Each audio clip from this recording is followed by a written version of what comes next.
LAZ, make sure you check out that top 50 St. Laz stories and interviews playlist. You heard? It's heavy. Them numbers is heavy on that. If you serious out there about starting your own YouTube channel and you need watch time, subscribers, and views to get monetized, get at me. I got exclusive content for lease that you could use to build up your channel. DM me on Instagram at Real St. Laz or send me an email at thegenpopllc@gmail.com. Demencio was the first dude that took you out of town? Yeah, he the first one. He took me to Baltimore. Yeah, he took me to Baltimore, Mecca. He ain't tell me nothing. One day he just said, yo, what you doing? I said, I ain't doing nothing, man. He said, get in the car. Yeah, a couple of other dudes in the car with him. I got in the car with him. We drive. I said, where we going? He said, we going to Baltimore. I said, all right. We stopped on Delancey Street. We had stopped on Delancey Street, and he had took us shopping and stuff like that. But before that, this is crazy, man. I know. Hey, yo, LAZ, shout out to the bro Mecca Don Villain, you heard. Shout out to the whole Harlem, the whole NYC, though. If you from Harlem, get in them comments. Let me know what block, what Ave, what street, what projects, what hood you repping out there. And that's a whole fact. Shout out to the God, Black Knowledge, for the line on this interview, you heard. The bro Mecca Don got crazy C-74 Rikers Island stories. This the beginning. But then I realized 3 Lower was one of them houses. We don't give a fuck where you just came from. We don't give a fuck if you have phone time in that house. We don't give a fuck how strong you think you is. When you come up in here, nigga, you about to put your own pain in. We about to try you. And I'm still standing between the A and B gate. While I'm standing in between the A and B gate, 2 niggas got cut in the day room. While I'm standing there waiting, I ain't even come in the house yet. 2 niggas get cut in the day room. Word. Yo, 3 Low was so LB, it was blood all over the walls, blood all over the floors. They ain't even clean the blood up, yo. Straight like that. They ain't even clean the blood up. Like these days in jail, they clean the blood up because of AIDS and all that kind of shit like that. I've never been nowhere where niggas just left the blood on the floor, left the blood on the walls, blood on the fucking tables. It was blood everywhere. And they was talking about the Brooklyn Bronx shit or whatever, and I was just laughing because I was there. You know what I'm saying? Like, I was in the 4 building from pretty much 89 to 91. So, you know what I'm saying? I was there when Prince got cut. I was there when got cut. I was there when John Yap killed us. I was there for all that shit. So a lot of the stories I'm listening to, I'm like, some of these niggas wasn't even there, but it's cool. But one of the interviews I really dig is what you did with my man Ron. That's my nigga. We got a couple of stories on the joint. You know what I mean? All of them shits is fire too. Oh yeah, for sure. The joint with Ebron too. I was in one, man. Ebron's official. The joint with Ebron too. Ebron's official. All your joints official. I give you that respect to you, King World. Appreciate that, man. Appreciate it. I did 12 years, so I got them all. I was there through it all for a lot of, you know, when I hit the 4 building 88, 89, so I still was in the 4 building with dudes from 86, 87. I left the 4 building. I was in the 4 building for almost 2 years. I went up north. Pretty much did like 9 years up north. And then, you know, I did mine as I came home. But, I mean, we did them all. Like, you know what I'm saying? I've known Knowledge B since we was kids. You know what I'm saying? But I was in 3 Lower, like I said, I was there when Prince got cut.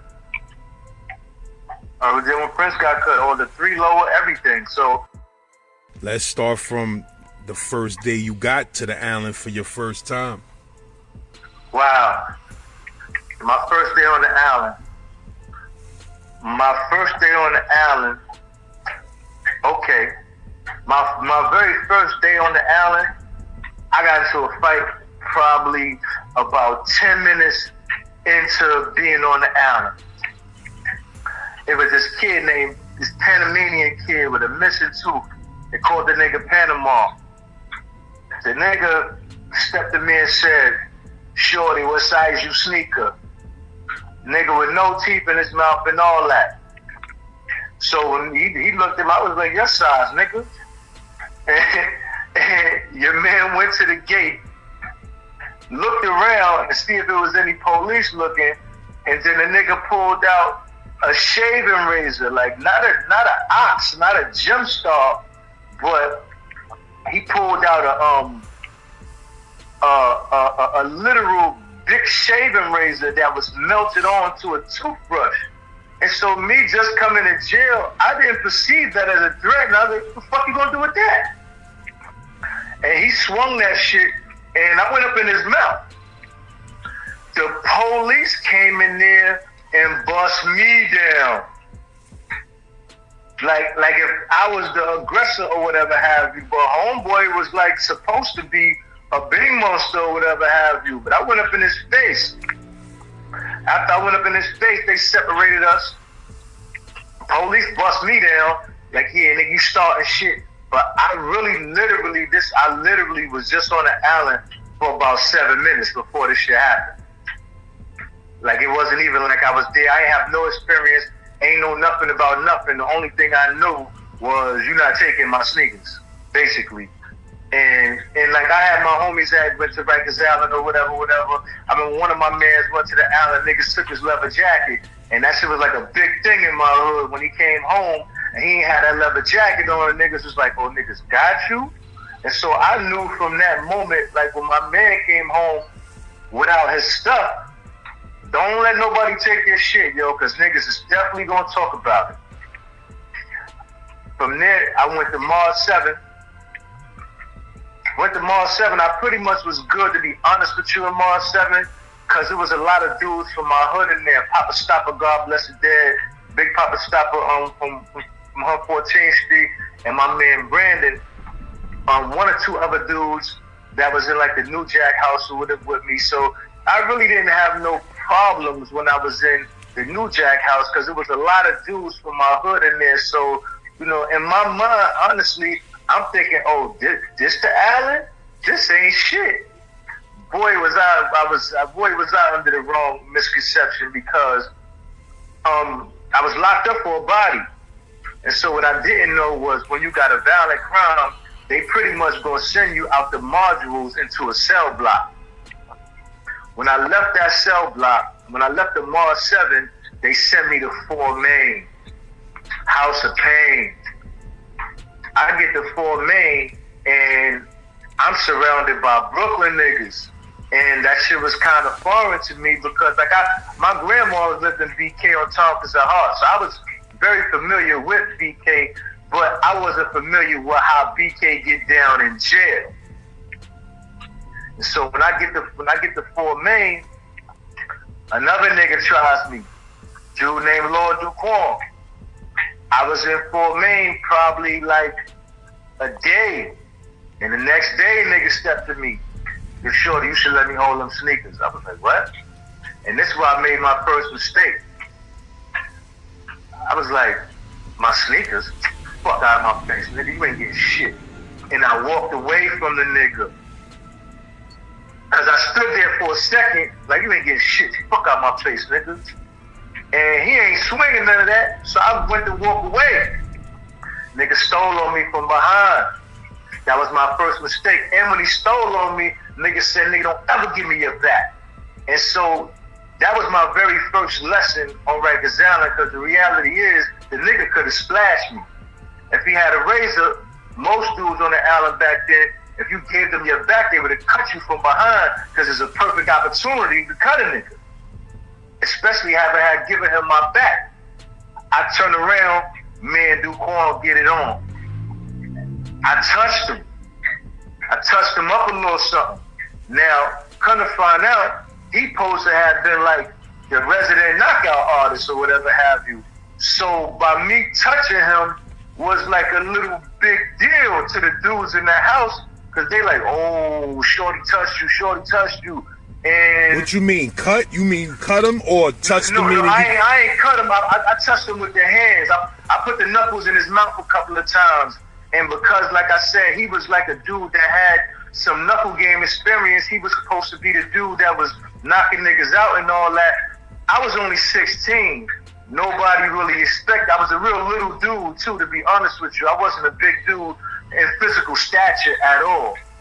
So by me putting my hands in his mouth, nobody in that house expected that from me. But I'm from Sugar Hill, and to be honest with you, that's what niggas did. Shoot Jones, niggas fight.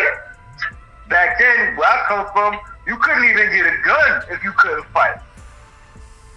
If you went to somebody to try to get a gun, they'd be like, the fuck you want a gun for? Nigga, you can't even fight. So that was kind of like a prerequisite in my neighborhood to get you a knuckle game. That's what niggas would say. Get you a dog, nigga, or get you a knuckle game, or both. So by me, you know, touching him in his face a couple of times with their hands, police came in there, fucked both of us up.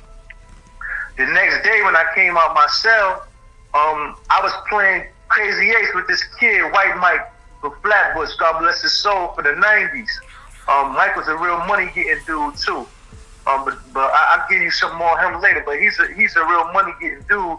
And so me and him kind of like, we got cool real fast because he wasn't like, most of BK back then, BK is robbery culture. You know, at least back then it was. You know, it wasn't that many D-boys out of BK. The ones that was D-boys, they stood out a lot because, again, most of BK, to my knowledge, was really robbery culture. And so me and Mike, our conversations was about hustling shit. And so me and homie sitting down playing cards, the dude Duquan came up on me again. I didn't realize that in my mind, this nigga lost sleep behind that shit. Like, he couldn't wait to get out his cell and get it on again. I'm young, I'm not thinking like, it's about to be on every day. Homeboy approached me with a do-rag wrapped around his hand.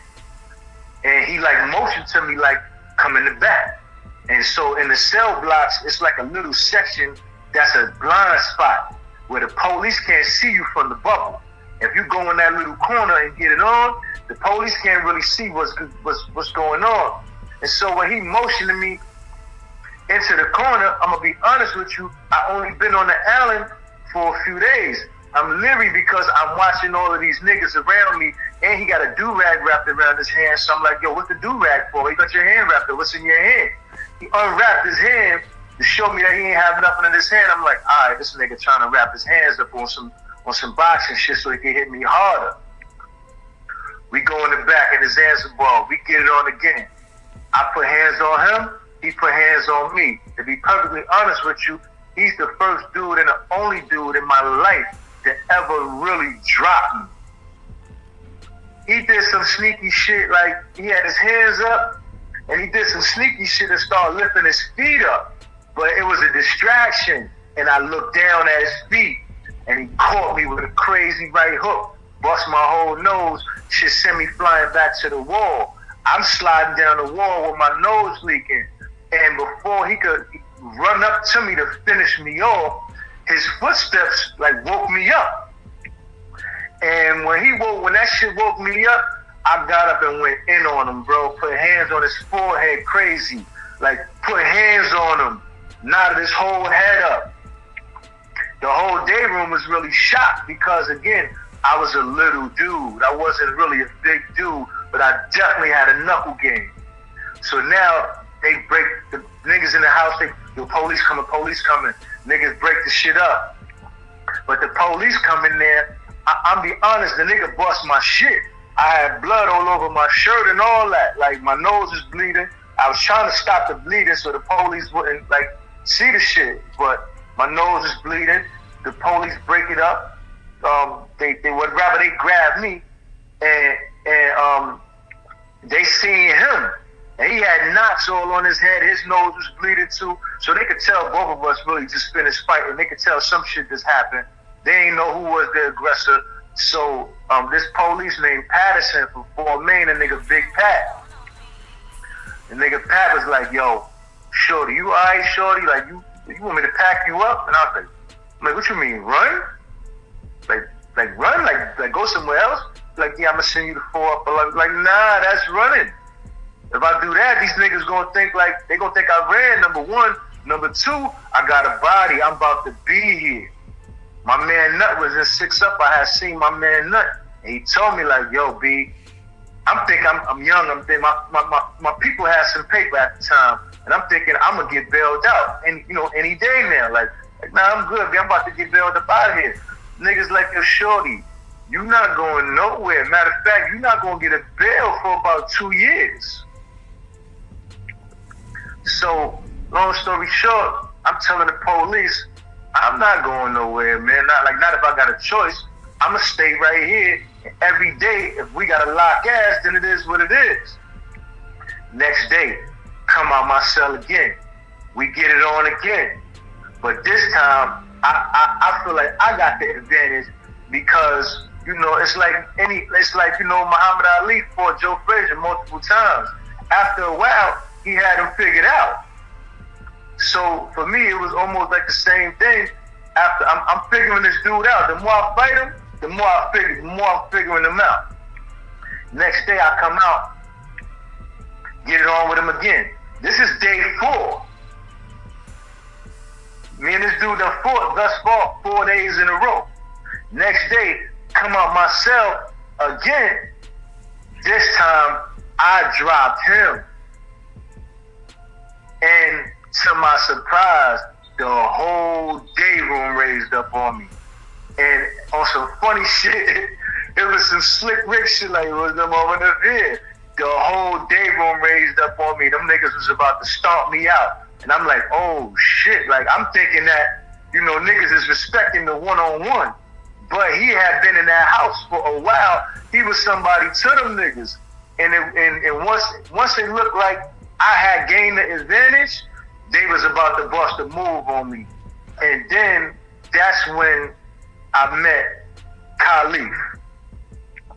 Khalif was from Fort Greene. Khalif got a brother named C. Allah. They both prominent niggas in BK stature, basically. And C. Allah is known all over Brooklyn, especially Fort Greene. And Khalif was really strong in the Fort building because he had been in the Fort building for 2 years on the body. He beat the body, and he came back months later for another body. So he was somebody to them niggas. And they was about to stomp me out, and Khalif raised up and was like, nah, y'all niggas can't jump Shorty. Shorty been in here dolo, getting it on by herself every day. Leave that little nigga alone. Actually, he said, Shorty been in here by herself every day. Leave Special Ed alone. At the time, I had the curly hair like Special Ed and all that, and my facial features kind of resemble him. You know what I'm saying? Niggas start laughing and all that. But that's how I kind of got my nickname when I first started big. Them niggas used to call me Special Ed. And it was because of that one incident, Khalif was like, nah, B, y'all niggas can't jump Shorty, yo. Shorty been getting it on by herself. You gotta respect that shit. Y'all niggas had me. Y'all niggas had help. He ain't got no help. I like that, Shorty. So that's kind of like my first couple of days in the Fort building. The one fight in the court pens, and then I go to Mars 7. Mars 7, I'm cool for like a little 2-3 days or whatever have you. It's quiet. I'm thinking everything peace. Oh, it's gonna be like this. This ain't shit. All my niggas up in here. I'm good. And then day 3, day 4, whatever, however, when I get to full main, it's just on, popping off every day. And to be honest with you, back then, that's when they used to call niggas herbs and derelicts. Now, when I got arrested in my mom's boyfriend house. Ironically, the police did some sneaky shit and called my mother job. They was looking for me. They somehow got my mom's work number. The lady on they asked her for my address or whatever. Some lady on my mom's job goes in my mother Rolodex and give the police the new address where we lived at. They only had an old address on me, but some nosy lady on my mom's job gave the address to the police, and that's how they tracked me down. Long story short, when the police did come get me, they gave me my brother's clothes. My brother's a heavyset dude, way bigger than me and all that. So when I get to Rikers Island, I got on pants that's 2 sizes too big. I got on a shirt that's 2 sizes too big. I really look like a derelict. So niggas looking at me like, and back then, you know, niggas ain't respect that shit. If you came to jail and you was like a young derelict, or like you look like a crackhead, or you look like you using drugs and all that, you was a target. And so I'm not realizing, like, because of my appearance, these niggas is thinking, like, oh, these niggas think I'm a hug. These niggas, they don't know I get money. Boom, I get a visit. My first visit, I get there, I had my people bought me like new sweatsuits, but I had a Dapper Dan Gucci suit too. So my peoples bought me the Dapper Dan Gucci, my Gucci sneakers, the Dapper Dan Gucci suit. I had the Gucci watch with the red and green strap on the joint. You know what I'm saying? Like, my peoples laced me up. So now, when I come off the visit, and I come in the day room, and niggas see like what I got on and all that, they like, oh shit, okay, shorty, we had you fucked up. So like, I really, and so like that was another lesson that I learned, like how your appearance could really affect the way people approach you. Like, I already knew in the streets, in my hood, you ain't have to have on the new shit every day, but if you was hustling, you had to be clean every day. Because if you want to attract money, you gotta look like money. You might not have to have on a Dapper Dan Gucci suit every day, but you need on clean kicks, a clean white tee. Like, that was Harlem back then. You gotta have on clean kicks, clean gear, and all that, because you representing the dudes that you hustle with. So you can't look dirty and bummy, because if you look dirty and bummy, ain't nobody on the block gonna respect you. And number two, that make you an easy target for everything else. That make you an easy target for anybody. People would equate that dirty shit with weakness. So after that couple of little fights that I had or whatever, that kind of gave me my props. Like, and then I just got the Rikers Island, and so, you know, them off weeks for commissary, like when niggas ain't got nothing, they don't got nothing. And so I guess I came in that house like on an off week, and I went upstairs to see my man Nut. He was in Six Upper. Nut was from BK, but Nut had moved to Harlem to my block. But Nut had Six Upper in the smash. Which Nut you talking about? You talking about Nut from LG? Nah, not Nut from LG. That was my nigga, actually. I knew Nut from LG. But not Nut from LG. My man Black Nut. Black Nut was from he was from the Style. He's from he's from NA Rock in that area. Yeah, I go up to Six Upper to see my man Nut. And it was like an off commissary, and this was a pivotal moment in my bid, because again, the nigga had Six Upper in the smash. Like, he already was a dude that did DFY time. He had been on the island already. Like, he had did like a 1 to 3 already, I believe.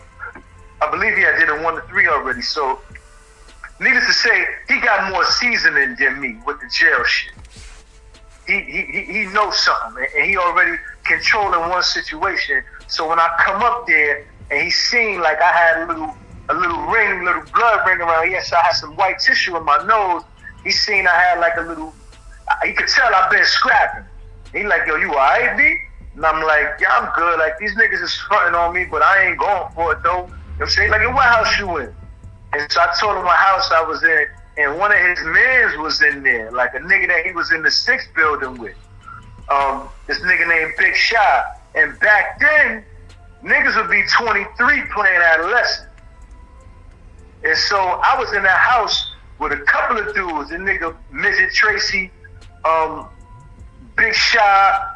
It was a couple of niggas that was playing adolescent, but these niggas was adults. These niggas was adults, 20 years old and all that shit. Like, and a lot of these niggas ain't really want to go to the adults. Not to say that they were soft, but the adults was way more dangerous. The adolescents was ill, but adults niggas was getting killed. because at the time I met Tilo from Marcy. Tilo left the 4 building, went to HDM, and probably got killed like 7 days later. So back then, like HDM was still open, and you could get your ass killed on Rikers Island much easier than probably it is today. You know what I'm saying? Because there wasn't no cameras and all that shit. You know what I mean? And HDM was built like a state prison with tiers and galleries and all that. So it was a different time. But the nigga Nut is telling me like, yo, check this out, yo. Don't let none of these niggas front on you, yo. Take this razor, cut one of them niggas. And so in my mind, I'm like, cut a nigga? Like, growing up in the streets, back then, the only people that did cutting was the gay boys. Like, that's who would cut niggas and all that shit. Like, that's who played with razors. In my hood, niggas was playing with guns. Like, we wasn't cutting nobody and shit like that. But the nigga Nut was telling me like, yo, B, this what these niggas understand. This what these niggas understand. I know you a good dude and all that. You like to have you like to have a good time. Your whole game is peace and all that. You can't be like that in here, B. The first nigga that front on you, open that nigga face up. Take this razor, open that nigga up, and I'm telling you, they gonna change the way they look at you. Nut gave me an ox. Nut gave me a whole like back then you would fill up when you had to get transferred, you would take all your shit and throw it in a blanket and then tie it up in a big knot or whatever. The nigga Nut filled up a whole blanket full of food, full of commissary for me. This nigga had multiple cells full of commissary.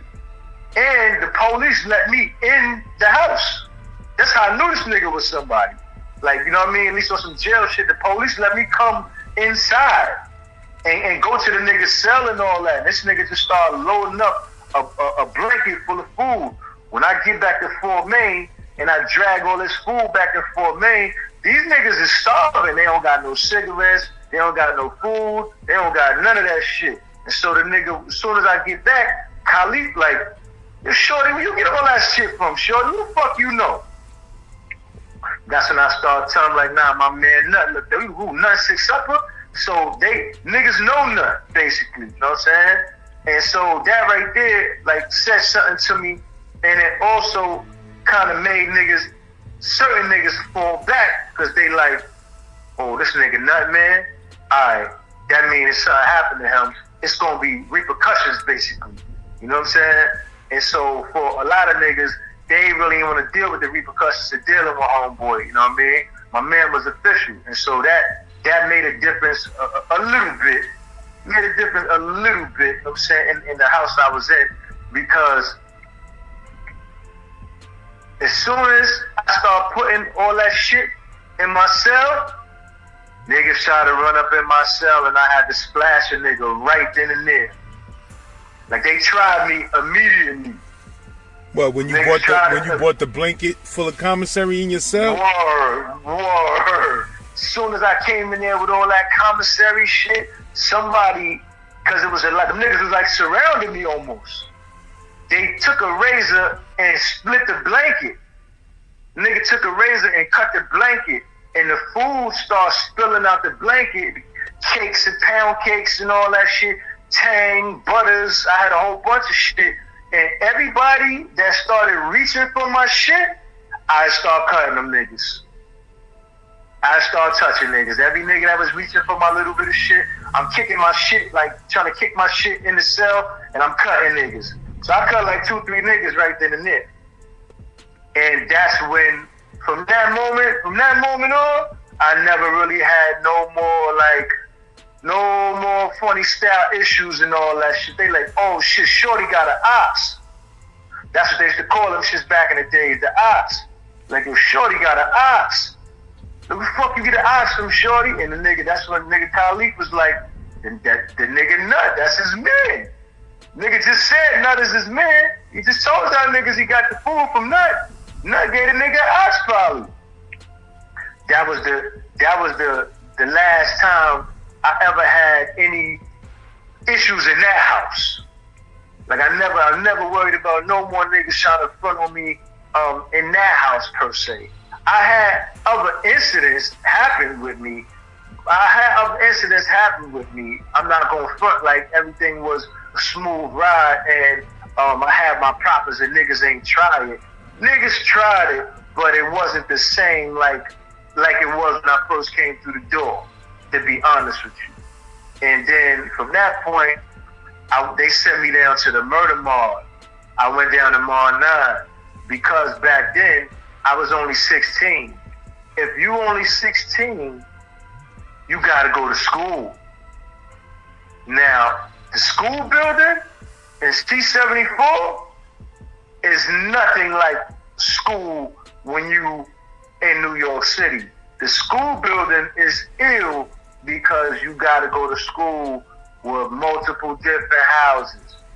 You gotta go to school with 4 Upper. You gotta go to school with Mall 8, Mall 7, Mall 9. The other side, you gotta go to school with mad different niggas. So it ain't like you just, like most of the other houses, oh yeah, and Mall 2. Most of the other houses, let me see, yeah, Mall 4 was open back then. Yeah, Mall 4 was open back then too, I think. But it was like a New Jack house. But all the malls you had to go to school with and all that. But when I got down to the cells, to the malls, it was different. Cause these niggas was married because I came from the cells. And they knew the cells was real. Like the malls, a lot of them niggas in the malls used to be down there hiding out. Them niggas would be down there living. If the police liked you, they'll make you house gang. And you could be a house gang nigga living in that house, phone time, all that good shit, and never really leave that house. But my first experience was the roughest house in the building. At the time, 4 Main and 4 Upper, 4 Main was the house of pain, 4 Upper was the house of supper. Them 2 houses was the illest houses in the building. Oh, let me backtrack. Cause 3 Main had became 1 lower. That 1 lower shit was a fucking dungeon. 1 lower will become 3 lower. And we gonna get to that because 3 lower was a snake pit. That's the most dangerous shit I ever been in my whole bit. That's where Prince got cut. That's where all that fucking Brooklyn Bronx shit started. But back in Mall 9, we in Mall 9. I was in Mall 9 with me and Ron. I met Ron Duke through my man Troy Atkins. Troy Atkins was an ill Bronx nigga with a mean knuckle game. And Ron was on the other side of Mall 9 with Moosey and them niggas. That was his co-defendant. But Ron didn't really fuck with Moosey and them niggas like that at the time because they had got him locked up. He didn't even know them niggas, and like they became his co-defendant on some weird shit. He was in like a store buying sneakers, and he ran up in the store stealing coats and some shit like that, and the police locked Ron up. But he was really in there just buying sneakers. Ron was like a hustling Brooklyn nigga. You know what I'm saying? Like at the time, he was more like a baller type of nigga. He wasn't a robbery nigga. He was really like he was on some money getting shit because he had did DFY time with a lot of niggas from uptown in the Bronx. So by the time he came home from doing his DFY biz or whatever, son wasn't really fucking with robbery shit like that. He was fucking with hustling. So my son wasn't running up in those stores snatching Sherlins and all that bullshit. But long story short, my man Troy, this kid named Shorty Cypress from East New York, from Pink Houses. Ron and Shorty Cypress was on the Brooklyn side. Mall 9 had 2 sides. One side was all Harlem BX, the other side was all Brooklyn. Now it wasn't really like by design per se, but it was just that at the time, the nigga Hot Dog had the phones on one side. He was from Harlem, and you know what I'm saying, like it was somebody from Brooklyn on the other side, and basically everybody would just bring their peoples to their house. If you see one of your mans is in another house, you tell the police, yo, bring my man down here, bring my man down here. So before you know it, one side is all Harlem BX, the other side is pretty much all Brooklyn. And on the Harlem BX side, we had a lot of Queens niggas running with us too, because Queens niggas is pretty much drug culture at the time. This was back in the days, that's how I met Shy Wells too. Cause Shaw Wells was still in the building. Shaw Wells is a Queens nigga, and like a lot of them Queens niggas, like I said, they was really hustle culture. And Harlem niggas, we used to go out there to the Baisley games and all that shit and gamble. The same way the niggas from Queens used to come uptown and come to the Rucker games. So we knew a lot of these niggas from the streets. A lot of these niggas was down with the Supreme team. A lot of these niggas was down with the Corleys. And so we knew a lot of these niggas from the street era, you know what I'm saying? God bless his dad, Rich Porter used to fuck with Black Just real heavy too. So, you know, like it just was always a little money connection between the Queens niggas and the Harlem niggas, you know what I'm saying? And so, again, that one side of Mar 9 kind of just got really, really saturated with Harlem, Bronx, and Queens niggas, and the other side was all Brooklyn niggas. So my man Troy, him and Ron was in DFY together. And this is where I also learned that a lot of niggas that was strong had really got their props from the DFY shit, because we in the adolescence. So most of these niggas that's coming through the adolescence have actually did time in DFY. They've been through Goshen, they've been through Pius 12, they've been through like all these different juvenile facilities, Mo Dog and all them niggas. That's how when Dog came to the building, that nigga knew everybody, because all them niggas had been in DFY. They knew Dog from doing DFY time. Actually, Mo Dog was on the other side too. That's another reason Brooklyn was so heavy on the other side, because Mo Dog was on that side. But like I said, my man Troy, him and the nigga Ron was real close. And John and Ron was real close. John Rambo and Ron was mad cool. So at this time, we didn't know that John and Ron grew up together. At this time, we just knew that, I figured John was in DFY with the nigga or some shit like that. You know what I'm saying? But later on, I would find out that, you know, when Ron came to our side, the nigga Ron was telling us, like, nah, that's my man, that nigga John from Brownsville. I was like, nah, John from 183rd, B. He's like, nah, John from Brownsville, man. John moved to 183rd from Brownsville. That's how I had found out that shit actually through Ron Duke. Duke wound up on our side in Mar 9, and we lived together for like years, my nigga. We for like at least a year and a half. We all was in the 9 together. At a certain point, I splashed somebody in the court pins. I cut a nigga in the court pins. They actually call a nigga Scar now, word. I cut a nigga in the court pins, and I got shipped. The police was mad. I got caught. No, first I got caught with an ox. And then I cut a nigga in the court pins. Because I wasn't really, be honest with you, I wasn't running around cutting niggas random. My shit was shooting joints, fighting. Because Mar 9 had an unwritten rule.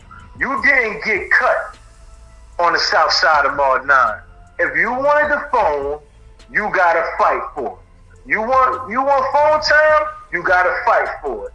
If you come down here and you cut a nigga, we gonna damn near kill your ass. You gonna get stabbed and cut.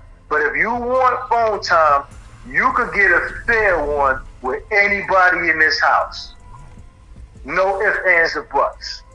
No doubt about it. Whenever you ready, you could get a fair one. I don't care who you was, large or small. If you wanted to try me, if you wanted to try Hot Dog, Sunshine, Will, Cat, Spice, and any nigga you wanted to try, you wanted to try Ron for his phone time, you could get a fair one. So we had an unwritten rule in the 9. You gotta fight for yours down here. You gotta put your own pain in down here. It ain't no, you gonna come down here and just cut a nigga and then you jump on the phone. We not having that. We not having that. And almost anybody that was in the 9 could tell you that shit. For a long time, that's how Mar 9 was rocking. You gotta fight for this phone, homie. You want phone time? You gotta take it. We don't tolerate sneak thieving. Anything you want, you gotta take. If you a robber, you don't steal. You take. That's how you gotta do it, Mar 9. At least back then, that's what it was hitting for.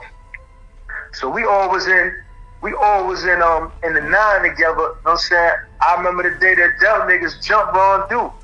Niggas jumped Duke and yapping for his chain. Dude got it on with them niggas. He got it on. That shit turned him into a monster. That shit turned Duke into a monster. That nigga do start robbing everything moving. If you wasn't one of us, my God, if you wasn't one of us, the nigga do was about to try you, yo. Straight like that. If you wasn't one of us, Ron do about to try you. He coming for your jury, and we taking it to the weed spot.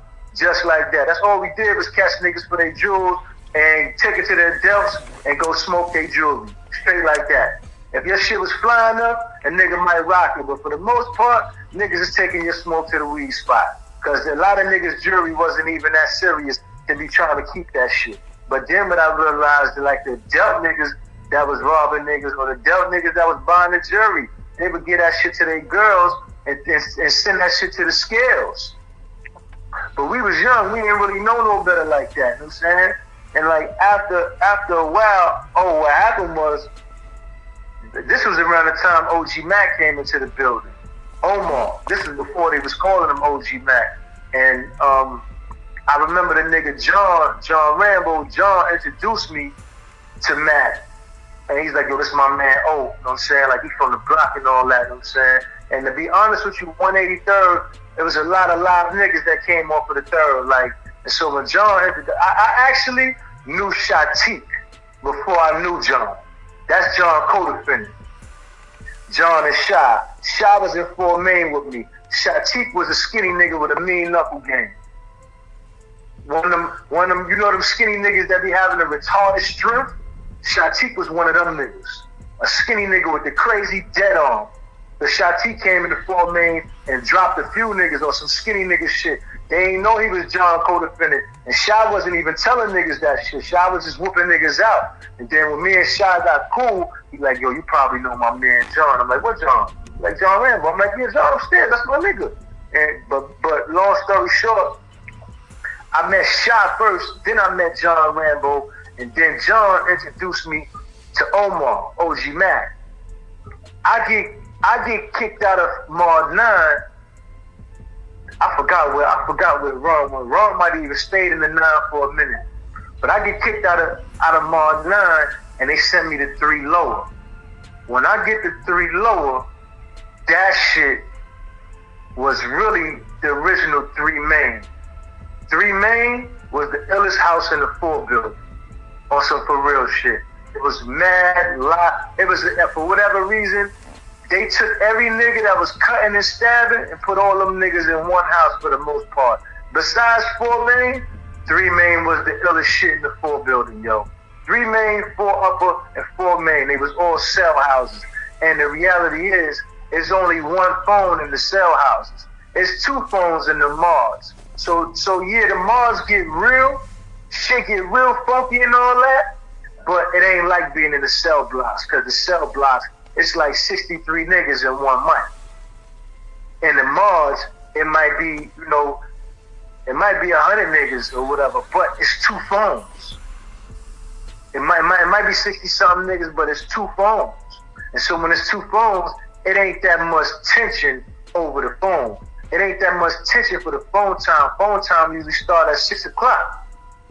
From 6 to click, which is like from 6 to 11. So all the live niggas split the time up from 6 p.m. to 11 p.m. Usually everybody take an hour or a half hour, or a nigga switch up.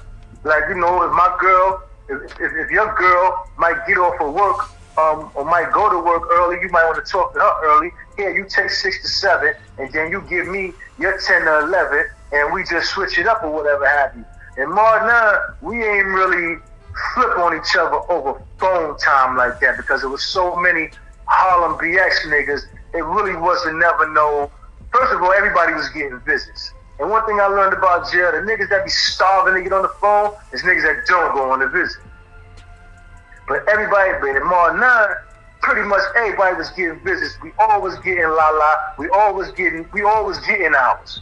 And so it wasn't really no reason for niggas to be dogging and hogging the phone time, because all I need to do is get on the phone and ask them what time they coming, or if they coming tomorrow, shit like that. You know what I mean? For us, it was more about, I know you coming tomorrow, I know I'm gonna get this weed tomorrow, I don't need to be on the phone all motherfucking night.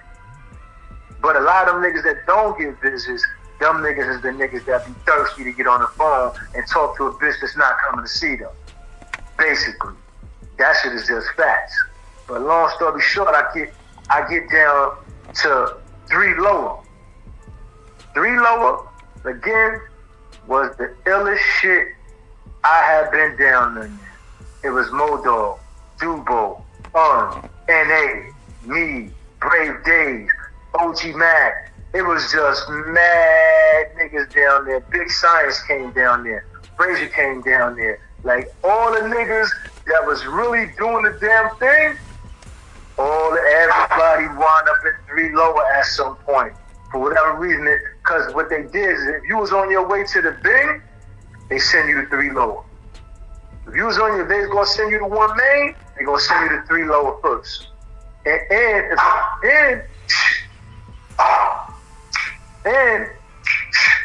if the police didn't like you, if you try to do some fake tough guy shit, if you try to act like you try to disrespect the police, this how the police would try you. They send you down to 3 Lower. All right, I'm gonna see how tough you really is. Send your ass down to the snake pit.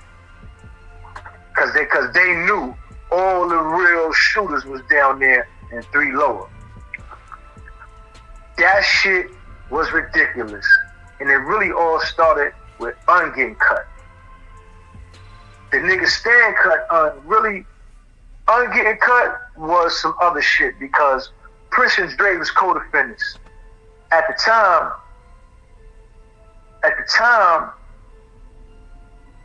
we all necessarily didn't get along, Harlem Bronx niggas. Like, at the time, me and Prince wasn't friends. At the time, me and Dre wasn't friends. At the time, Dre was fucking with Modog, and Dubo because Dre was in the New Jack house with So when Dre came through, we all came in the building the same year. But when Dre came through, him and came through the system together or whatever. And then they was in the New Jack house together. And so Dre was really cool with all these different Brooklyn niggas. And at the time, most of the Harlem niggas used to stick together. But Dre was real cool with Modog, Dubo, and all them niggas. And so we wasn't necessarily friends. And nigga London was down there too. I remember my first time, as soon as I pulled up in 3 Lower, I pulled up in the C gate, in the A and B gate. I came down there, I had like 6 bags when I pulled up in there. I'm dragging a whole bunch of different bags. Niggas is helping me. That's how much shit I had. Niggas was helping me with my bags down at 3 Lower. I pull up in between the A and B gate, the nigga London like, oh, you coming up in here? I said, yeah, I'm coming up in here. You bringing all that? Yeah, I'm bringing all this, nigga. And I was bugging. I'm like, oh, you acting like you don't know who I am? But then I realized 3 Lower was one of them houses. We don't give a fuck where you just came from. We don't give a fuck if you have phone time in that house. We don't give a fuck how strong you think you is. When you come up in here, nigga, you about to put your own pain in. We about to try you. And almost every nigga that came in that house got tried at a certain point. So I'm at the gate. This nigga London asking me if I'm coming up in the house. I'm like, yeah, I'm coming up in here, nigga. You stupid. I mean, not even 10 minutes. I'm standing there, and I'm still standing between the A and B gate. While I'm standing in between the A and B gate, 2 niggas got cut in the day room. While I'm standing there waiting, I ain't even come in the house yet. 2 niggas get cut in the day room. Word. Yo, 3 Lower was so LB. It was blood all over the walls, blood all over the floors. They ain't even clean the blood up, yo. Straight like that. They ain't even clean the blood up. Like these days in jail, they clean the blood up because of AIDS and all that kind of shit like that. I've never been nowhere where niggas just left the blood on the floor, left the blood on the walls, blood on the fucking tables. That shit is different right there. I got Hook Off on the channel, and Hook Off got a story where his story is called. Yeah, he got a story on here that say the title is "Nobody Wanted to Go to 3 Lower." No, I seen that. I seen that joint. Yeah, and he wasn't lying, yo, bro. Niggas that was tough everywhere else, niggas was refusing 3 Lower. Straight like that. Niggas was refusing 3 lower. You had niggas that had bodies would tell the police, y'all can't go in there. A nigga in there robbed me. Y'all can't go in there. Niggas was refusing the lowers. Actually, the day that Shoeshine cut Hook, I was there. We was going to court together. I actually, God bless his soul. Shoeshine, God bless Shoeshine, God bless his dad. I asked Shoeshine, yo, Shoe, Hook is a little nigga, B. Leave that nigga alone, man. He's like, nah, man, that nigga talking crazy, man. Nah, man, fuck that. Now, at the time, I had got cool. Remember, I was in Fort Maine with Fort Greene. Khalif. I had met Sia Law through. I met Little Killer through Khalif. I met Hook Off. All the Fort Greene niggas I pretty much had met through Khalif and Sia Law. So I knew a lot of the Fort Greene niggas before I knew anybody else in the building. Because my house was full of niggas from the fort. On that day, I was like, yo, Shoe, chill, B. He a good little nigga, man. You know what I'm saying? But Hook, let's be clear. Hook wasn't no slouch, yo. Hook Off was coming to jail. Hook Off and Little Rumble. Little Killer, little brother. Hook Off and Rumble was coming to the 4 building at 14, yo. Them niggas used to lie to the police. If they got locked up doing that Decepticon wild out shit, them niggas would lie to the police and be like, I'm 16. At the time, Killer and J-Rock was in the 4 building. Them niggas would come to the island so they could see Killer and J-Rock, yo. So they wasn't scared niggas at all. Neither one of them. We gonna be clear about that. Hook was a little nigga with a knuckle game. He was a little nigga with a knuckle game. But Shoeshine was just a different type of animal at that time. He was a lot older, a lot wiser, and Shoeshine had been trained by older niggas and all that. Shoe had been up north and all that type of shit. And to be honest, when you know, niggas that been up north just got a different type of warfare. Niggas got a different type of warfare. They know how to do shit differently. But, you know, like back to 3 lower, like you said, niggas ain't want to come up in there, bro. That's just a fact. Niggas ain't want to come up in there, yo. And so I went up in there. My man, after I ain't even gonna say his name, but one of my mans was in there, right? And he sends me a magazine. Right, with a bracelet in it. He sends me a magazine with a bracelet in it, right? And he kind of knew that the odds was out. The odds had him outnumbered, you know what I'm saying? And he wasn't no slouch or none of that shit. But I had the kind of respect that if something happened to me, it's going to be repercussions. I ain't claiming to be above nobody, below nobody, to be the toughest nigga, none of that shit. But if something happened to me, it was going to be repercussions. So the nigga sent me the bracelet. And he like, yo, watch out for all these niggas, yo. They already scheming on you. Watch these niggas, yo. Don't trust nobody. He sent me a kite with the bracelet. And I never forget. It was in a Word Up, like a Right On or a Word Up magazine. Remember Right On and Word Up? Yeah. It was in like magazine, and he wrote in the shit and was like, yo, be careful, yo. He like, yo, I'm like, yo, what's this? He like, yo, check page 17. And then I read the page, and that's where I had the message on there, like, yo, watch your back, yo. Watch all of these niggas. Watch all these niggas. Everybody scheming, yo. Ain't nobody safe in here. Be careful. Boom. I'm like, all right, cool. I come out my cell. When I come out my cell, I come in the day room. I'm looking around the day room, watching everything. Boom. I said, all right, I know what I need to do. I got to go to medication. I go to medication. I go back to the 9. I go get me a Glock, a fiberglass banger, and 2 gem stars. I got a fiberglass banger and 2 gem stars. So I'm in my cell. No, actually, I came out my cell to get in the shower. And I hear these 2 niggas. Now, you know, it's the cell right next to the shower. It's like 03 cell or some shit like that. When I come out the cell, when I'm in the shower, I hear a nigga say, yo, He must be wearing the bracelet. It's not in the cell. And right then and there, my spider senses is tingling like, hold on. These niggas are scheming on me and don't even know I can hear them? Oh, I got these niggas. Boom. Right then and there, the ill shit is that I go back to my cell. While I'm going back to my cell, a nigga get cut in the day room. This how many niggas used to get cut in 3 Low, yo. Daily. Like, a nigga could get splashed. Like, if the police take the phone, nigga getting splashed. We don't get no commissary, nigga getting splashed. Y'all dead us on our visits, nigga getting splashed. Anytime the police shit on us, we shit on y'all.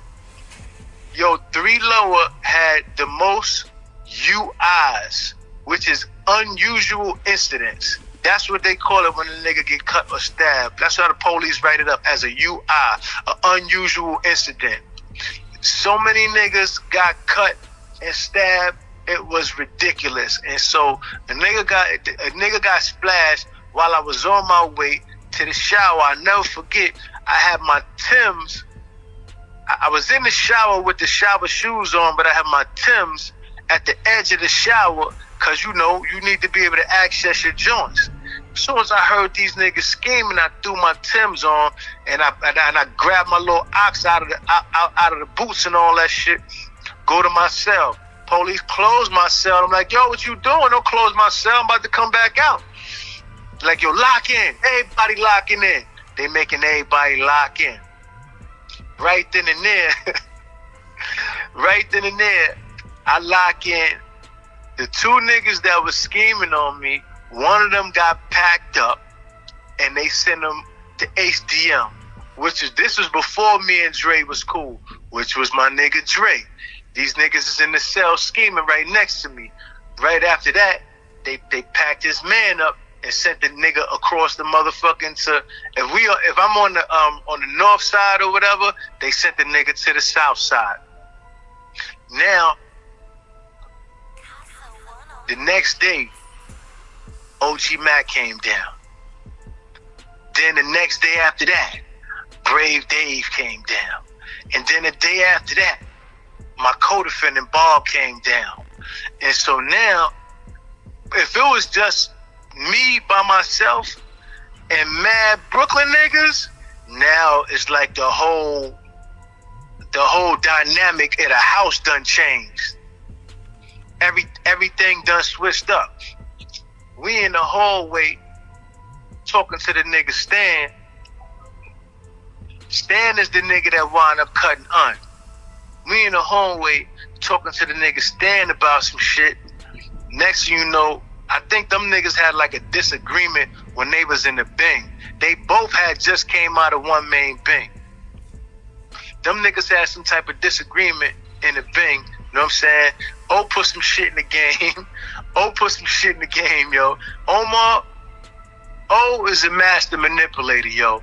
That's how he really got that blood shit going like that. That's how he got all them niggas running behind him like that. Because is a master manipulator. He also a nigga that some niggas like to see the funky shit go down. Some niggas like to see it. And then to be honest with you, had this thing where, it wasn't so much, I don't think he disliked Brooklyn. I think he envied Brooklyn for one reason and one reason alone. Back then, Brooklyn always had some type of unity. BK had some type of unity. Them niggas would have beef in the street. They would have beef in the street. But as soon as they get to the island, the first thing them niggas is, yo, chill, son from BK. Chill, son from BK. Unless niggas was shooting at each other, they would squash their little shit for the sake of having unity in jail. And so I kind of always respected that because it just made sense. It just made sense for niggas that had a little unity and all that. But them niggas used to snake each other all crazy too. But to keep it real, they had a little more unity, you know what I'm saying? So yeah, them niggas used to be snaking each other too for petty shit here and there. But for the most part, BK would unify quick. they were unified quick. And so I kind of respected the shit, you know what I'm saying? O ain't like them niggas, straight like that. O ain't like them niggas. And me, and so subsequent to all of this shit, we come outside, niggas put some shit in the game, next you know, get splashed. Got splashed. We just came out the motherfucking mess hall, and we all in the back of the line, and the shit was ill because the nigga Stan is a big diesel muscle head nigga, but he did some of the sneakiest, illest shit that I've ever seen go down in jail, yo. He punch bust Un. He caught Un from behind, and he punch bust him. When he cut Un, Dubo and Modog, I think they were standing there, but Dubo turned around and two-piece Stan. Boom, boom, right then and there. But Stan didn't fight back. Stan rolled with the punches and fell to the back of the line, past the ox off. Now, when Stan passed the ox off, the police didn't see Stan cut Un. All they seen was Dubo swinging on somebody. The police came and grabbed the nigga Dubo and threw that nigga on the wall. But that's his co-defendant. That's his co-defendant. And so Dubo telling the police, yo, Un, tell these motherfuckers you my co-defendant. And the police is like, yeah, nigga, he probably told on you. Put your fucking hands on the wall. And so really, Doob got snatched up for cutting Un. They took both of them niggas to the Why Me pen, and the police was like, all right, well, if y'all co-defendants, I'm gonna put y'all niggas, he said, if he didn't cut you, I'm gonna put y'all in the same pen together and see what happened. Cause that's how them niggas used to get down. It was the nigga Captain Lovelace and Captain Antoine. Both of them niggas was grimy. They threw them niggas in the pens together, and the police really thought that Dubo cut his co-defendant. But Stan did that shit, slid to the back of the line, passed the ox off, and the shit was like nothing ever happened. That was some sneaky shit. I was like, wow. This nigga really just made it look like this nigga Doob cut Un. And so, but when that shit happened, that shit set off a chain of events that would pretty much rock the jail system for the next 2-3 years, yo. Once Un got cut, we go back to the house. The nigga, once Un got cut, Prince was on the same side with all of them niggas, N.A., Modog, Dubo. He was on the side with Brooklyn. And when, like, probably 2 days after that shit, the nigga Prince got cut. He got cut by this Doja nigga named S1 and this Spanish kid named Beasky. The Beasky nigga, both of them niggas was fucking torpedoes. Both of them niggas was Dojas. They was following orders. I believe it was N.A. that set that shit up back then. So we all on the Seagate. We talking in the Seagate and all that shit.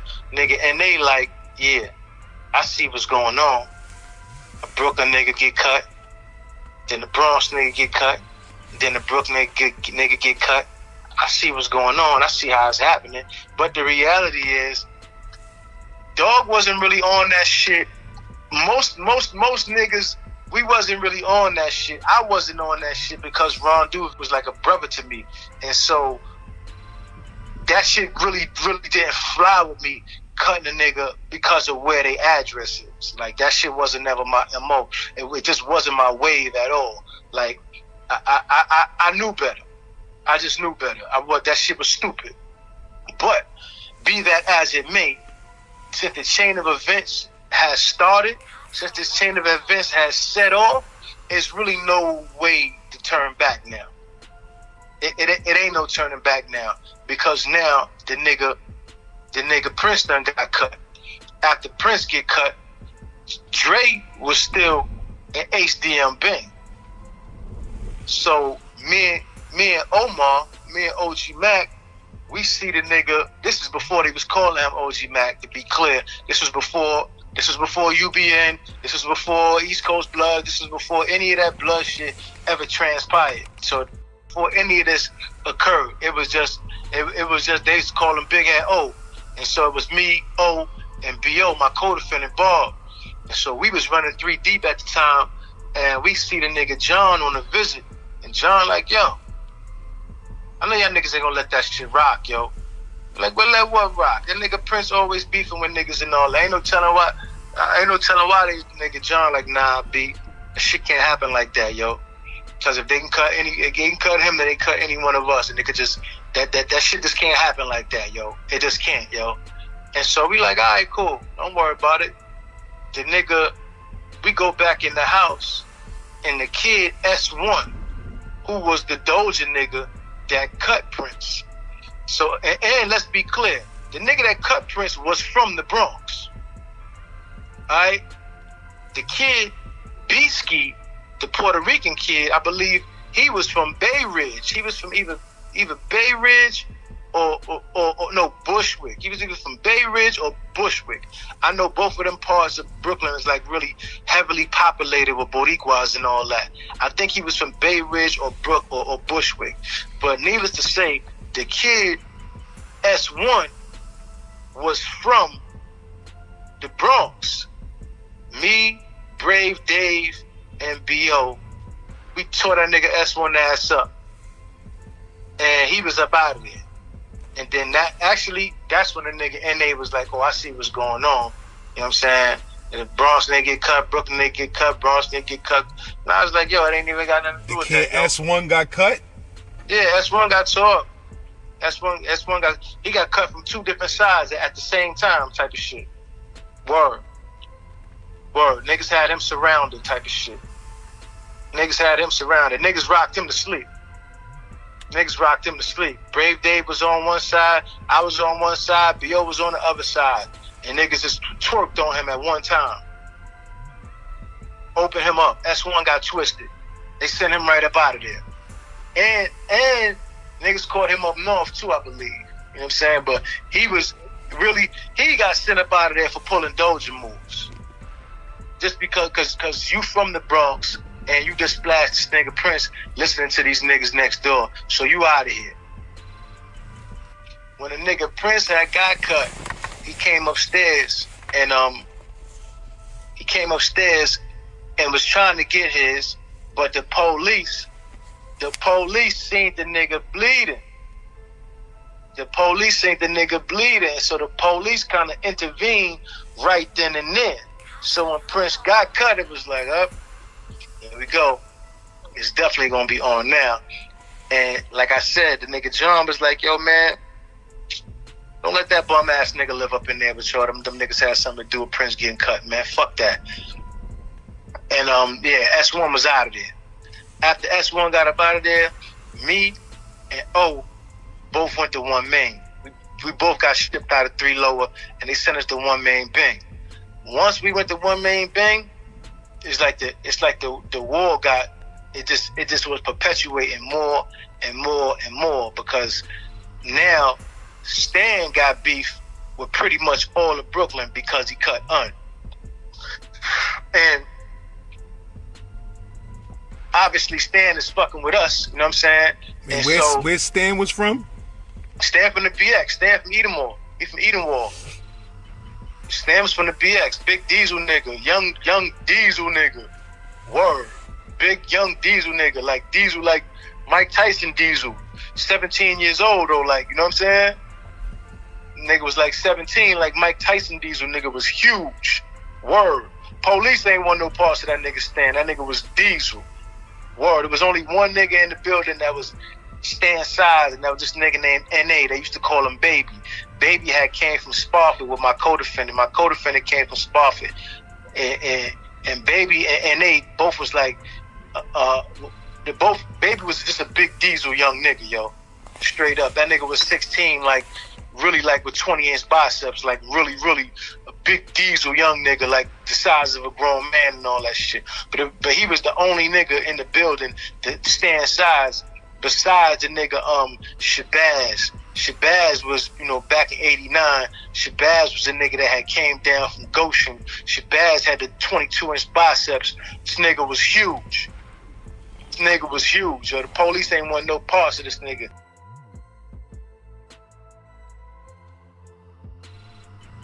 I mean, even up north, I was around niggas. I was in jails where niggas got killed and all that. But the environment wasn't as volatile. Like, you know, up north when a nigga get killed, it usually be, you know, far and few in between. That shit don't happen every day. You know what I'm saying? But in 3 Lower, it was like every day or almost every other day, somebody was getting cut, stabbed.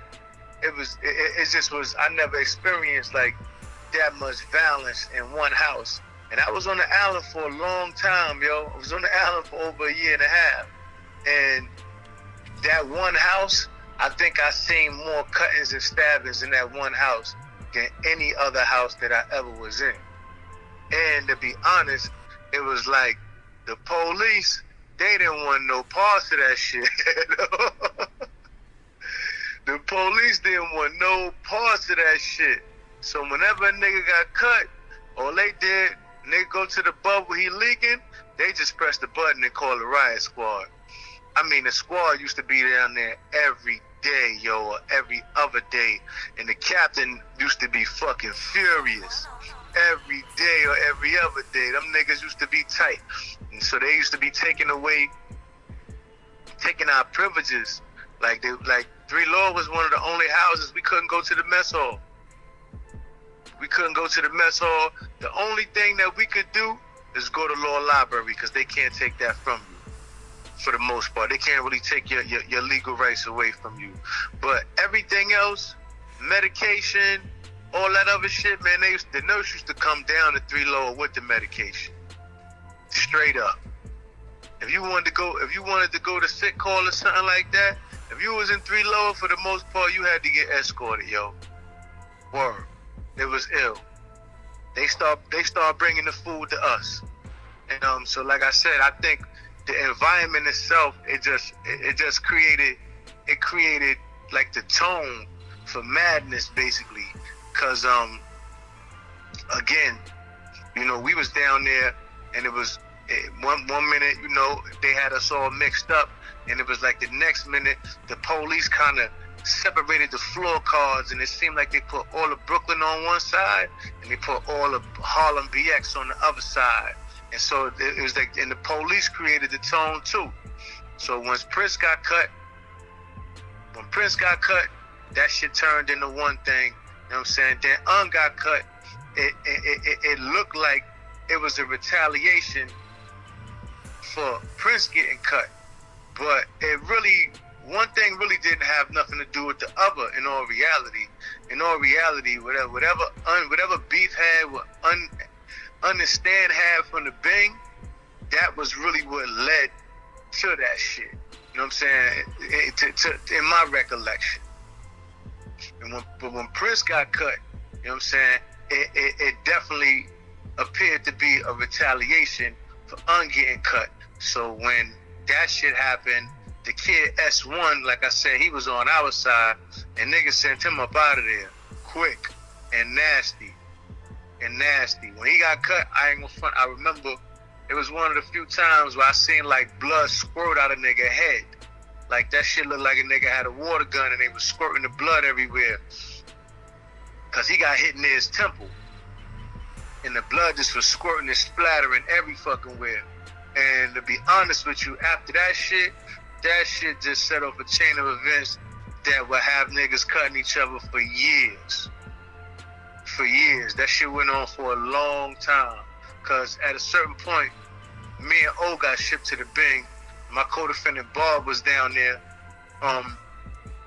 They was down there, and Bob and Frazier, them niggas cut fucking N.A. and Oscar. And man, it was so many like tit for tat. This one get touched, that one get touched. This one get touched, that one get touched. And to be perfectly honest, to their credit, when Stan cut Mo Dog and Dubo got busy. Every time they seen homie, they was going at him. You know, I ain't gonna front. It wasn't no situation where it was like shit was happening and nobody was responding. Every time niggas, it was an SOS, shoot on sight. Every time niggas seen each other, it was just niggas getting clapped. Straight like that. Niggas was getting cut and stabbed left and right. And the reality was, to my understanding, to keep it real, Dog and Dude really wasn't on no borough shit. They really was just retaliating for their co-defendant getting cut, and they wasn't going after every Bronx nigga they seen. They was going after the Bronx nigga that cut their co-defendant. You know what I'm saying? But a lot of the dudes that wind up getting themselves involved in it, their perception of it was that. But in the reality, they had a warped perception because Modog co-defendant named Germ. Germ is from the Bronx. Germ is from the hood. You know what I'm saying? So it really wasn't, like I said it in my recollection, them niggas really didn't have no borough beef, but the borough beef spawned from that. Everybody else that eventually would get themselves involved, for the most part, they really was just, they thought they was back in the play. They thought they was back in BK, and everybody else that got involved thought they was back in BX. And it was, you know what I'm saying, because it was really Harlem, BX, and Queens. Because Harlem, BX, and Queens was kind of, you know, moving together. Brooklyn, again, BK was robbery culture. You know what I'm saying? And so the robbers kind of banded together, and it was like the hustlers banded together. You know what I'm saying? Not that it was just that in particular, but if you was looking from the exterior, that's what it would look like. Like, to keep it funky, that's what it would look like. You know what I'm saying? And so at a certain point, the police started, and it was ill because, again, Dre and Un was really peoples. Dre and Un was really peoples. And so, you know, it was a lot of niggas was put in a position where they kind of had to choose sides or whatever have you. But I do believe that Dre and Un was communicating. You know what I'm saying? Because Dre was an HDM Bing. You know what I mean? And me and Dre really got cool when Dre came back from HDM Bing, because I went to trial in one main. Me and Omar was locked up together. Actually, me and O was in one main together. And at the time, the Central Park dudes actually, they was either on trial or they had already blew trial. Because I remember the kid Corey Wise, he was in the Bing with us. But the Bing had, you know, every Bing got PC cells in it. And so Corey Wise was in IPC. They had him in IPC because he had a CMC case. For people that don't know, CMC means control monitored case. In other words, if you got a case and your case is in the media, the police basically got to escort you everywhere you go, because if something happened to you, it's going to wind up on the news. And the one thing, Rikers Island has so much shit going on, they ain't want no media coverage. They ain't want no cameras inside them jails. They ain't want nobody coming in there seeing what type of chaos was really happening. So I remember specifically Corey Wise being a CMC case, like getting escorted everywhere. Or, to be honest, you could be CMC if you're a predicate cutter. If they perceive you to be a threat to the population, which a lot of us at a certain point, they would treat us like we were CMC. You know what I'm saying? Like, even if you wasn't classified CMC, if you was known to be a predicate cutter, if you was known to pop, or if you splashed the police. But if you was known to pop, they gonna escort you. It got to a point when the shit started popping off, they started escorting me to the visits and all that shit in handcuffs. I never forget my mama having to see me in handcuffs and shit. And that was one of the moments that I really dreaded that shit, for my moms to see me in shackles. Cause I think, you know, most dudes, you know, you don't want your mother to see you chained up like an animal, yo. And I went on a visit, shackled up, and they put me in like the booth. it wasn't a no contact booth, but it was like a no contact with other inmates. So you couldn't really like give nobody a pound. You couldn't really do none of that shit. And like they take the shackles off, you know, before they put you in the little booth. But my moms had to see that shit. You know what I'm saying? And I remember my mom saying to me, the police looked at her and was like, "That's your son?" And like nodded his head in disapproval. And my mom's was like, "Man, fuck you too." You know what I'm saying? And my mom's was asking me like, why they got you in shackles? Like they never had you. Like I never seen this before. I never seen you shackled up before. You know, and I had to explain to her that it was a war going on, and I kind of was caught in the middle of it.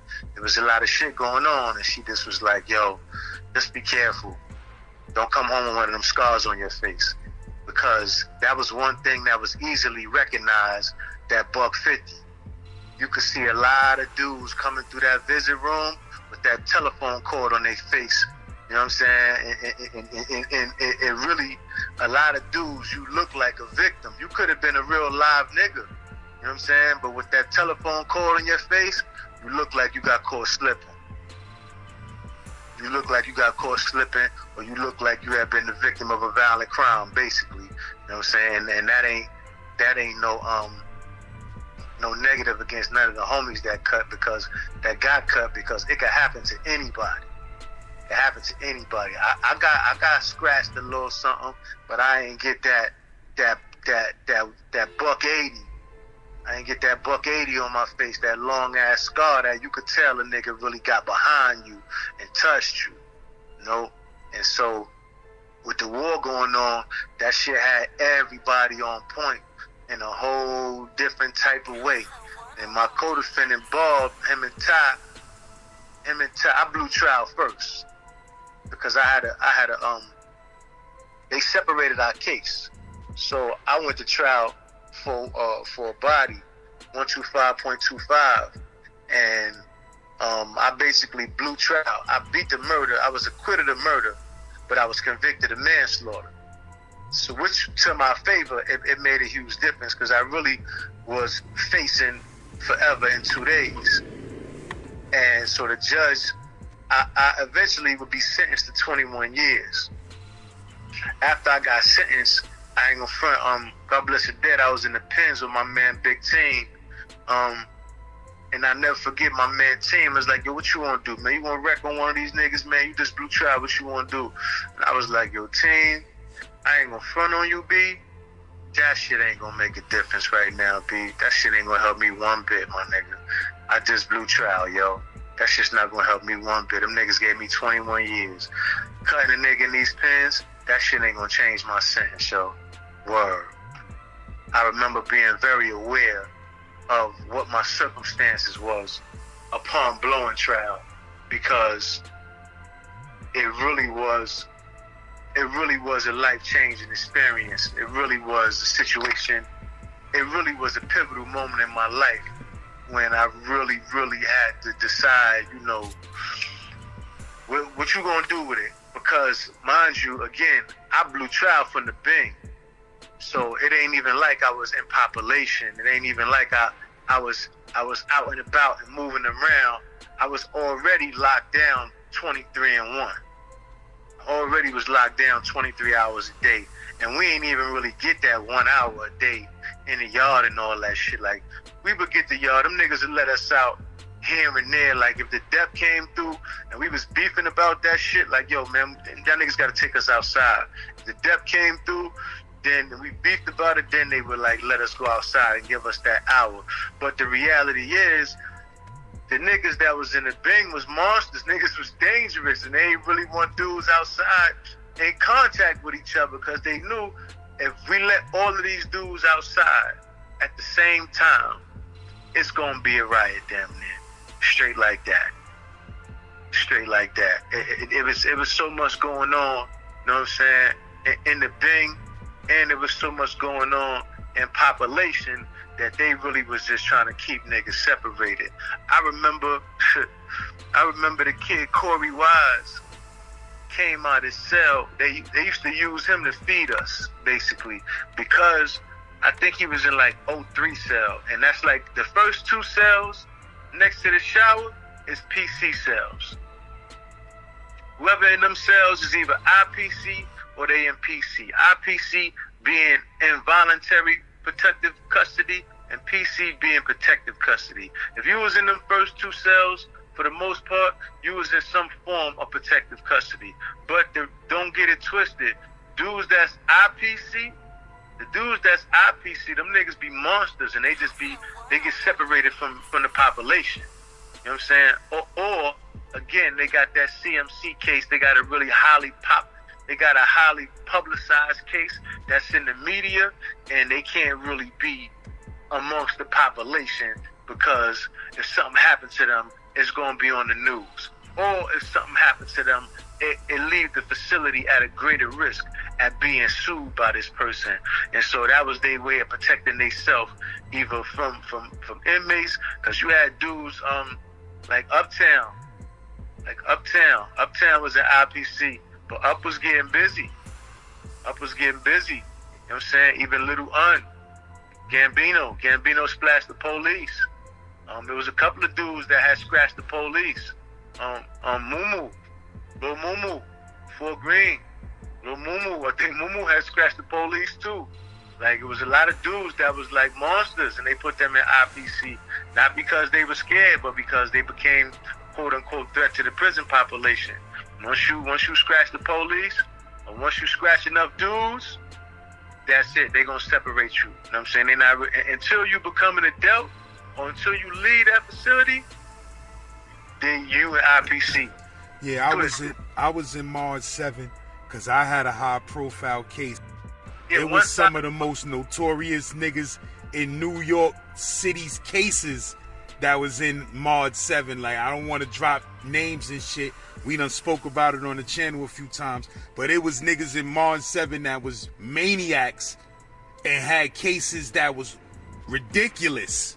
Yeah. That them niggas couldn't be in population. You feel what I'm saying? Period. Right. Like, you know, they case was too sticky where they was a threat anywhere they go. Right. It ain't have nothing to do with like just cause you an IPC, that don't mean you shook. That mean they shook of you. Cause I was in March 7 when I came through, I was in March 7. Actually, I came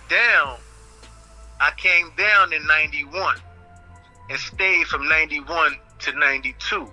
I had a case. My co-defendant was on trial, and so being that my co-defendant was on trial, for the case that I had did, they brought me down, and I testified on my co-defendant behalf. I basically took the weight for the case. I had already blew trial to the case. I had already been convicted and sentenced for the case. I had blue trial to manslaughter, but they was charging him with murder. And so it was some real tricky, wicked, pale-faced, double jeopardy shit that they was doing. You know what I'm saying? Trying to give him a murder conviction when I had already been convicted of manslaughter. They was trying to convict him, and how you gonna convict somebody of a murder when you already convicted the shooter? So I came down to testify on my co-defendant behalf, and he beat the body.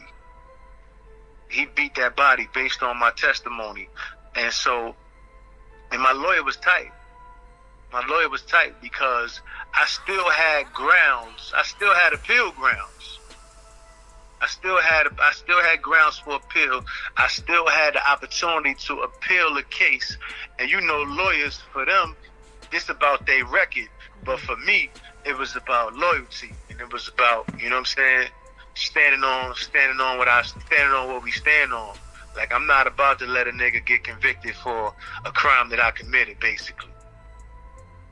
Like, these new dudes, you know, they do what they do. You know, they'll let you take a fall. But when I was coming up, you don't let somebody take a fall for a crime you committed, unless y'all already done came to some type of understanding, like, yo, I'm gonna go home and take care of your family, or whatever understanding y'all come to. But you don't let a nigga fall for a crime that you did, yo. That's just some sucker shit. Straight like that. And so yeah, I came down. I was in Fort Maine actually with my little man Peepo from Coney Island. Peepo was official. And the nigga Baby, little Baby, Chingaling Baby. This nigga Baby had like fucking 9 bodies or some shit like that. Word. Baby was official. He's a really, that's why prison is a dangerous place, man, because the most physically unassuming individuals be the niggas a lot of time that be the most dangerous. Because ultimately, there's a question we used to ask ourselves, and the question is, what does a killer look like? And that's the ill thing about jail. When you don't know the person, you don't know he could be a killer. Right. You understand? When you come into jail, if nobody don't know you, they if you be quiet, they just assume that you a killer. Right. It's when you start running your mouth too much and getting too friendly, people know, oh, I understand his personality now. Yeah, that's a fact. Know what I mean? That's why when you go to jail, like, you can't be coming to jail thirsty to be social and shit. Like, nah, bruh, that shit bring you problems. Nah, it's an old saying, familiarity breed contempt. Familiarity breed contempt, familiarity breed disrespect. You let niggas get familiar with you, you know what I'm saying? You let niggas get familiar with you, they think they could get away with more than they can really get away with, because ultimately, speaking for me, I'm really a kind spirit. I've always been a kind spirit, but I've always been a general in terms of intelligence. I've always been intelligent enough to understand that this ain't a place for kindness. This ain't a place for kindness, because kindness will be misinterpreted as weakness. But what type of high profile crimes was down in Mars 7 back then? Oh shit. Pop and Brandon was there. Pop and Brandon, they was on the same side I was on though. They was on the population side. And now Pop and Brandon, these niggas had one of the illest cases in the 5 boroughs. You can look they shit up. They had a case in every borough. They was on a newspaper that shit said 24-hour crime spree. These niggas had a case in every single borough in a matter of 24 hours. Manhattan, the Bronx, Brooklyn, Queens, I think Long Island. I don't think they had a crime in Staten Island. Where they was from though? They was from Harlem. They had a case in every borough. And so they basically had robberies. Pop and Brandon, they had robberies. To my recollection, let me rephrase that. Rest in peace, Papa Stopper, 14th Street. R.I.P. Big Papa Stopper. May he rest in peace. Big Papa Stopper and Brandon, they had a case in every borough. As I recall, Brandon had got bailed out for like 20 bands on another case. I think he got caught with 2 shotguns. And his mission was to pay his cousin back. His cousin had bailed him out, so he wasn't going back to court. So they whole shit was like, all right, well, we gonna go get this money. I'm gonna pay my cousin back. Because I ain't going back to court. And them niggas went on a 24-hour robbery spree. And throughout the crime spree, a body happened. You know what I'm saying? And the ill shit is, they beat every charge. They was on the island for over 60 months. That's over 5 years. They was on the island for over 60 months. Straight up. I believe one of the cases, Papa Stopper might have copped out to. He might have copped out to like a 1 to 3 or some nonsense. But they was on the island for so long that I think at one point they sent him up north to sign out and brought him back down to fight the rest of the cases. Their case was ill. Cause I mean, like, first of all, you know, most of the homies from Harlem don't really go on robbery sprees. Don't get me wrong, Harlem had robbers, extortionists, everything that's everywhere else is in Harlem. You know what I'm saying? But Harlem was, for the most part, hustle culture. You know what I'm saying? Everything was hustle culture. Niggas move the pack around. They get to the bag. Whatever kind of pack it is, they move it around. But Pop and Brandon, they had a case in every borough. And the ill shit is, they took that shit to trial. And they beat everything. And that was in like what, 89?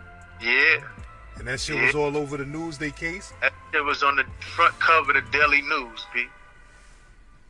That shit even said 48-hour crime spree or 20. Matter of fact, it might have even said 72-hour crime spree.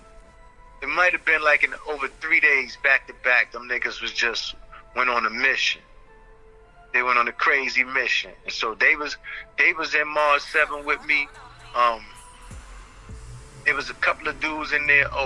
As a matter of fact, there was a dude in there with me that had a narcotics charge, but he was like a transporter. And homie had got caught with like 47 bricks. And he was an adolescent though, so that's why it was a big deal, because he was an adolescent, but he had a dealt co-defendants though. He had a dealt co-defendants, but he was an adolescent, and they had like 47 bricks. Shit, my man P.O.P., God bless the dead, they had a case. They had sold the police a brick in bottles.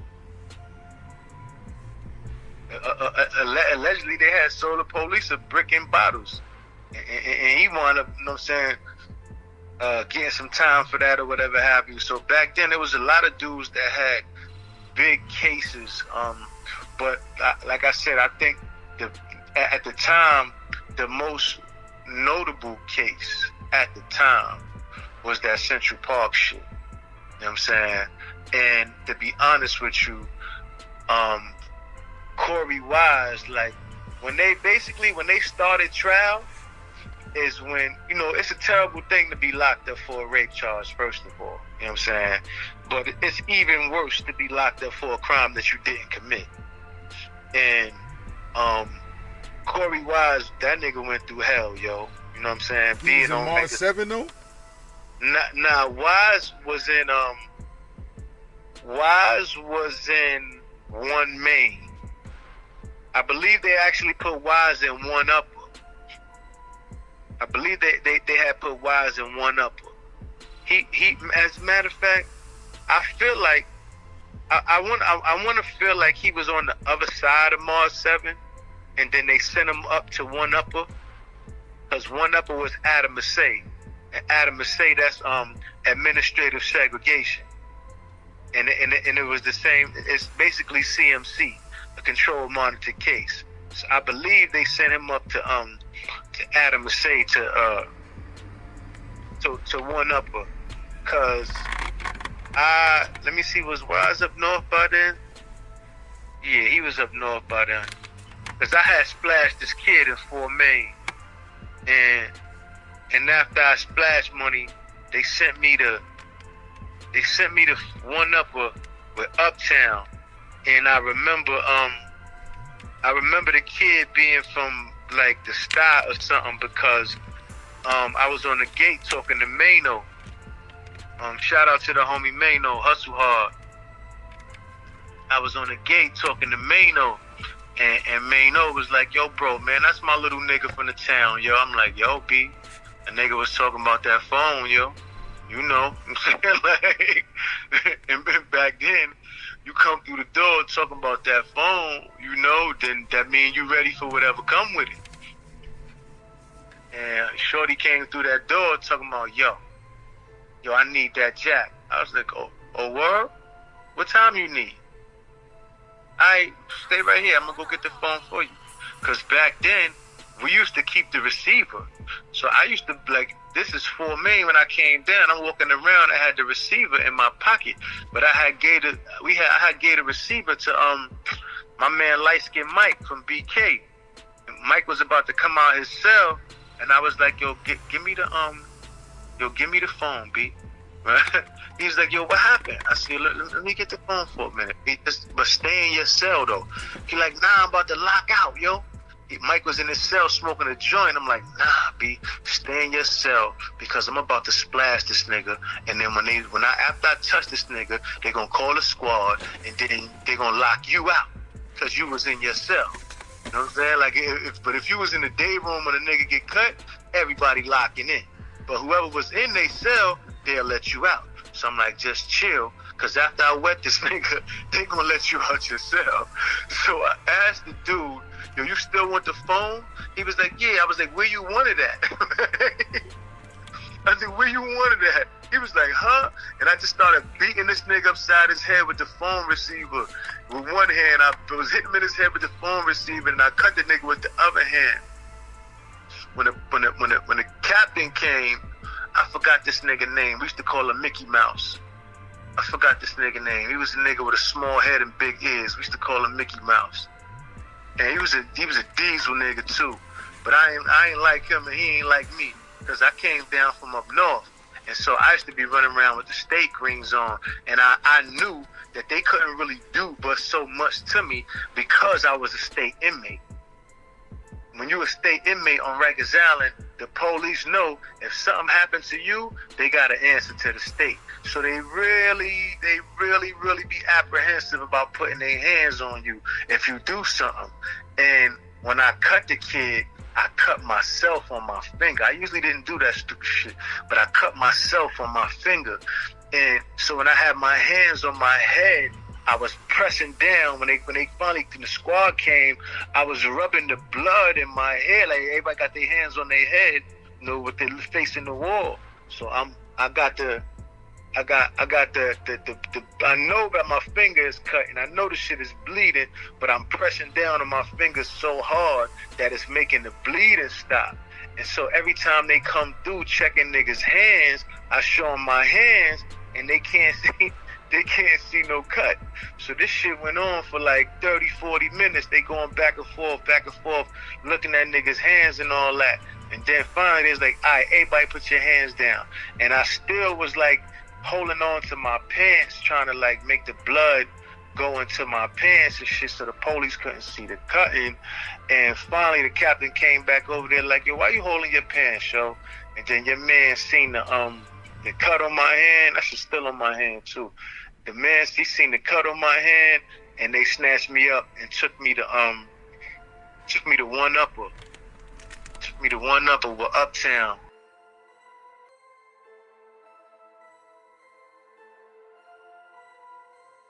Hey yo, make sure you check that new story from Black Knowledge you heard that's on the channel now.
Mecca Don Villain.